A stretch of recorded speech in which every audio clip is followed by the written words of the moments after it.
She was 19 years old when she finally said the words out loud. 19 years old, sitting in a quiet room, her hands pressed flat against her knees to stop them from shaking, her voice barely above a whisper. And yet what she said in that moment was loud enough to crack her entire family apart. Everyone had always trusted Julie. She was the cousin they described as warm, responsible, even protective. She was the one the adults called when they needed someone dependable. She was the one the younger kids looked up to. But behind that image, behind every family dinner, every holiday gathering, every warm smile, Kara Calloway had been carrying a secret so heavy it had followed her from childhood all the way into adulthood. And the person who put that weight on her shoulders had been sitting at the same table the whole time. Before we continue, I want to know where you're watching from right now. Drop your country in the comments below. We have viewers joining from all over the world, and it means everything to know you're here.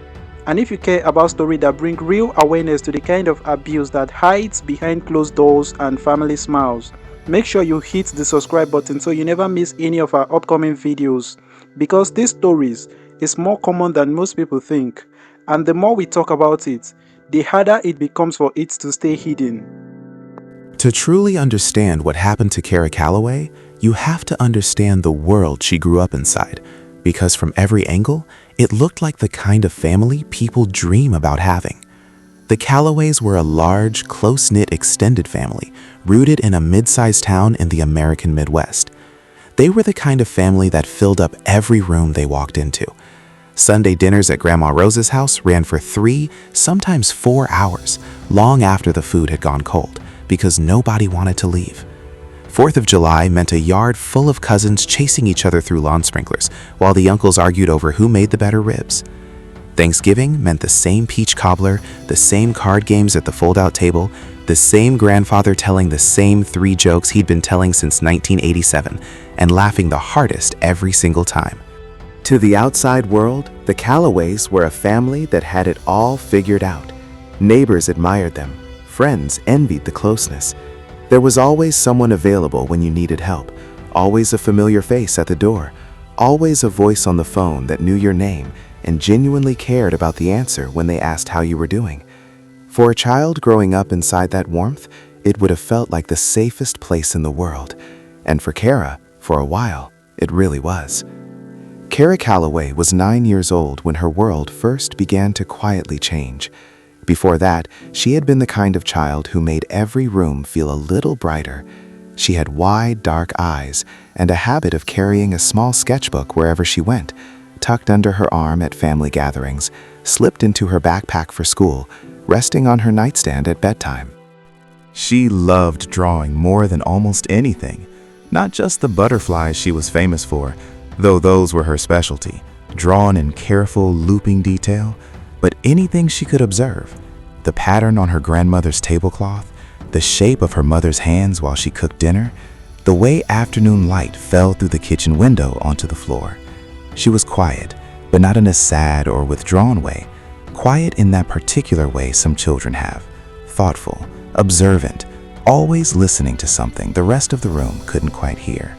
She was cheerful and easy to love. Her teachers liked her, her cousins played with her, and at every family gathering, you could find her curled in a corner chair somewhere with that sketchbook open in her lap, capturing small moments that everyone else walked right past. She was, in every sense, a child who saw the beauty in ordinary things, a child full of innocence, full of trust, full of the kind of openness that only exists before the world teaches you to be careful. Kara deserved every protection that existed in that family, and for a long time, she believed she had it.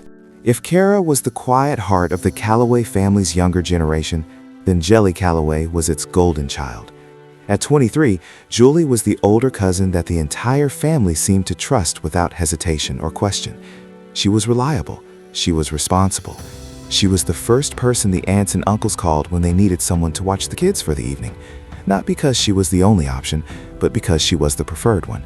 She had a warm smile, an easy laugh, and a way of giving younger family members her full attention that made them feel important and seen. Parents handed their children to Julie with complete confidence because she had never once given them a reason to feel otherwise. She showed up on time, She helped with family events without being asked. She drove younger cousins to school when parents were running late. She volunteered, she offered, she gave. And in doing so, she built a reputation inside the family that was essentially unshakable, trustworthy, caring, safe, the kind of older cousin every family hopes their children will have in their lives. And think about what that means. Truly think about it, because this is a person the adults genuinely trusted, a person they handed a child to and walked away without a second thought. Ask yourself, if you had been one of those parents, what would you have done differently? How would you have known? The hard, devastating answer is that most people wouldn't have, because Julie wore that mask with extraordinary care. And masks, by definition, are designed to hide what's underneath. No one in the Calloway family could point to the exact moment Kara began to change. That is almost always how it goes. The shift doesn't happen overnight. It doesn't arrive with a neon sign. It hides inside the kinds of slow, quiet behavioral changes that adults are far too quick to explain away as phases, moods, or the natural turbulence of growing up. It began small. Kara, who had always bounced excitedly toward family gatherings, who had always asked days in advance whether they were going to Grandma Rose's that Sunday, started dragging her feet. Her mother, Renee Calloway, noticed it first. This low-level dread that seemed to settle over her daughter in the days before a family visit. Before they'd leave the house, Kara would go quiet. She'd move slowly. She'd find small reasons to delay. At first, Renee assumed it was a mood. Kids have moods. Kids go through phases, and you don't panic over every shift in behavior. But the feeling didn't go away, and it didn't stay small. Kara's sleep began to suffer. She started waking in the middle of the night, padding softly down the hallway to find her mother, saying she'd had bad dreams, but never explaining what those dreams were about. She became clingy in a way she had never been before, not wanting to be left alone in a room, not wanting her mother out of her sight during family events, reaching for Renee's hand in situations where she had always been perfectly confident and independent. Her drawings changed too. Where she had once filled her sketchbook with butterflies and birds and gentle still life sketches of the kitchen or the yard, she began drawing darker, heavier things, closed doors. Figures without clear faces, shapes that pressed up against the edges of the page as if trying to get out. Her sketchbook, once something she proudly showed her family, became something she kept hidden under her pillow. And still, no one connected the dots. Because the idea that someone inside their own family, someone they had trusted completely, could be the source of this child's fear felt impossible to them. And that sense of impossibility was, in the end, exactly what made the harm possible to begin with. By the time Kara was 10, the changes in her had grown too consistent to keep explaining away, even if the people around her still didn't understand what was driving them. She stopped being willing to stay overnight at family members' homes. This was the detail that began to feel impossible to ignore. Before, she had loved sleepovers at Grandma Rose's house. She had loved waking up to the smell of coffee and bacon and the sound of morning television. She had loved those slow, unhurried mornings where the whole family seemed to exhale together. Now, she refused. When her parents tried to drop her off, she would tense up completely, quietly, not with tantrums or dramatic scenes, but with that particular frozen stillness that children use when they are afraid and don't know how to say it. She would say in a small and careful voice, "Please don't make me stay, please." And when Renee gently pushed back, asking why, asking what was wrong, Kara would just look at the floor and go silent. The pattern was not random. It was specific. She had no resistance to certain family members. It was only situations involving Julie, only the possibility of being left alone with Julie, that produced this particular kind of fear in her. At school, her 4th grade teacher, Miss Linda Torres, began noticing that Kara was somewhere else during lessons. She stared at windows. She flinched at sharp sounds. She had stopped finishing her lunch. She had stopped drawing in her sketchbook during free time. Miss Torres pulled Kara aside one afternoon and asked as gently as she could whether everything was all right at home. Kara looked at her for a long, searching moment. Then she looked away. "I'm fine," she said quietly. But Miss Torres had been teaching long enough to know what fine looked like, and this was not it. If this story is sitting heavy with you right now, if you're thinking about the children in your own life, or about the moments you may have missed, or about how many people are quietly carrying something no one around them understands, take a moment to like this video. That one small action helps this story reach more people who need to hear it. Share it with someone who cares about protecting children and supporting survivors. And now, let's keep going, because the most important chapter of Kara's story is still ahead. Kara was 19 years old when she finally said the words out loud. Not to her mother first, not to a teacher or a counselor. She said them to her college roommate, a steady, compassionate young woman named Andrea Foster, during a quiet evening in their shared dorm room the autumn of Kara's freshman year. It hadn't been planned. It hadn't been a moment Kara had prepared for or scripted in her head. It came out the way buried things often do, slowly and in a place where she finally, for the first time in years, felt completely safe. They had been talking about something else entirely when Kara went quiet. Andrea noticed. She didn't push, she just sat there, patient and present, and waited. And Kara, who had been carrying this weight for a decade, since she was 9 years old, looked at the wall, and then at her hands, and then at Andrea, and said, "Something happened to me when I was a kid. Someone in my family hurt me, and I've never told anyone." Andrea didn't panic. She didn't look away. She said simply and clearly, "I'm listening, and whatever you tell me, I believe you." And in the hours that followed, long, quiet, difficult hours, Kara told her everything. What Julie had done, when it started, how long it had continued, the instructions she had been given to stay silent, the fear, the confusion, the years of not having the words for what had happened to her, and then spending years more being too afraid to use them. Andrea sat with Kara through all of it, and the next morning, with Kara's knowledge and agreement, she helped her make the most important phone call of her life, to her mother, Renee. When Renee Calloway answered her phone that October morning and heard her daughter's voice on the other end of the line, she said afterward that something in the tone told her immediately that this was not an ordinary call. She listened. She didn't interrupt. And as Kara's words came through, broken in places, steadier in others, the voice of a 19-year-old carrying a 9-year-old's pain, Renee said the floor felt like it dissolved beneath her. Every memory rearranged itself. Every moment she had chalked up to childhood moodiness. Every sleepover Kara had refused. Every time she had handed her daughter over to Julie without a second thought. All of it shifted and reassembled into something that now made a terrible, unbearable kind of sense. The guilt that hit Renee in that moment was immediate and overwhelming, even though she had done nothing wrong. That is one of the most documented and devastating secondary wounds of intrafamilial abuse. It falls on the parents who were deceived, not on the person who chose to deceive them. Renee had trusted the person she was supposed to trust, but that knowledge doesn't make the weight of it any lighter in the moment it first arrives. She drove to Kara's college that same day. She sat across from her daughter in a small campus cafe, held both of her hands across the table, and said the words that Kara had needed to hear for 10 years.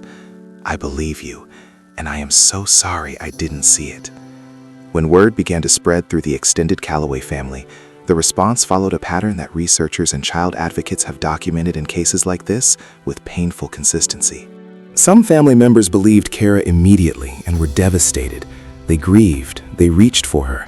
They called and left long, tearful voicemails telling her they were sorry and that they loved her and that none of this was her fault. Others went quiet. Not all of them, but enough. There were hushed phone calls between relatives. There were family members who said, privately, that they just couldn't imagine it, that Julie had always been so good with the kids, that maybe there had been some kind of misunderstanding. For Kara, who was already carrying so much, knowing that some of the people she loved were struggling to stand beside her was its own particular kind of wound. And yet she had made the call. She had said the words, and there was no taking that back now. When investigators became involved, Kara was interviewed by a trained forensic specialist, someone whose entire job is to speak with survivors in a way that is careful, non-leading, and legally sound. What Kara described in that interview was consistent, detailed, and credible in every way that mattered. It was the account of a young woman who had carried a real and specific truth for a very long time. When investigators approached Julie Calloway, her initial response was denial. It almost always is. But the details Kara provided, details that were specific, chronological, and supported by the behavioral record that her teachers, her mother, and her own childhood drawings had unknowingly preserved, could not be explained away. Julie's story changed more than once under questioning. First, there was denial. Then there was minimization. Then there was the attempt to reframe what had happened as something other than what it was. None of it held. Julie Calloway was formally charged.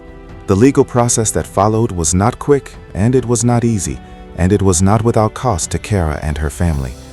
Sitting across a courtroom from someone you once trusted, someone who sat at your family's dinner table, someone whose face you have known since childhood, that is not a small thing to survive. But Kara survived it. She sat in that room. She told the truth again, this time in front of a judge, clearly and without flinching. And the truth, this time, had consequences. Julie Calloway was convicted. The golden image the family had carried of her for years was gone, and in its place was something the Calloway family would spend years learning how to live with. The knowledge that the harm had happened inside their circle, and that it had gone on far too long, because no one had thought to look. Recovery from something like this is not a straight line. Kara herself has been open about that. It is not a single moment of healing, not a day when you wake up and everything that was broken has been put back together. It is slow, and it is non-linear, and there are days that are harder than the days before them. But Kara Calloway began the work a decade. She joined a support group for adult survivors of childhood abuse, and she found in that room something she had not expected to find. Other people who understood exactly what it felt like to carry a secret like hers, and who were proof that it was possible to keep going. Her mother, Renee, became one of her strongest advocates. The woman who had felt so overwhelmed by guilt in those first hours after Kara's call channeled that grief into something active and purposeful. She educated herself on the warning signs of childhood abuse. She began speaking at community awareness events. She became the kind of mother who talked openly with other parents about what to watch for, what to listen for, and why it matters to believe a child when they try to speak. The Calloway family, or at least the portion of it that chose to stand with Kara, was forever changed. Some relationships were repaired, slowly, painfully, through long conversations and genuine accountability. Others did not survive. And Kara has said that she made her peace with that, because the most important relationship she needed to rebuild was the one with herself. She started drawing again, butterflies first, then other things. Her sketchbook, which had been closed and hidden for so many years, was open again. Kara Calloway's story is not unique. That is the most important thing to understand about it. Her story, the trusted family member, the gradual behavioral changes in a child that went unrecognized, the decade of silence before the words finally came out, plays out in families across this country every single year. Research consistently shows that the majority of child abuse cases involve someone known to the child, not a stranger, not someone from the outside, someone from inside the circle of trust. Which means the most powerful thing any of us can do is pay attention to the children in our lives. Listen when they try to speak, even when the words don't come out clearly. Take seriously the changes that don't have an obvious explanation, and never, not once, dismiss a child who is trying to tell you something. If a child came to you the way Kara eventually came to Andrea, quietly, carefully, barely above a whisper, what would you do? Would you be the kind of person who says, "I'm listening and I believe you"? Because that is what changes everything. Kara is in her 20s now.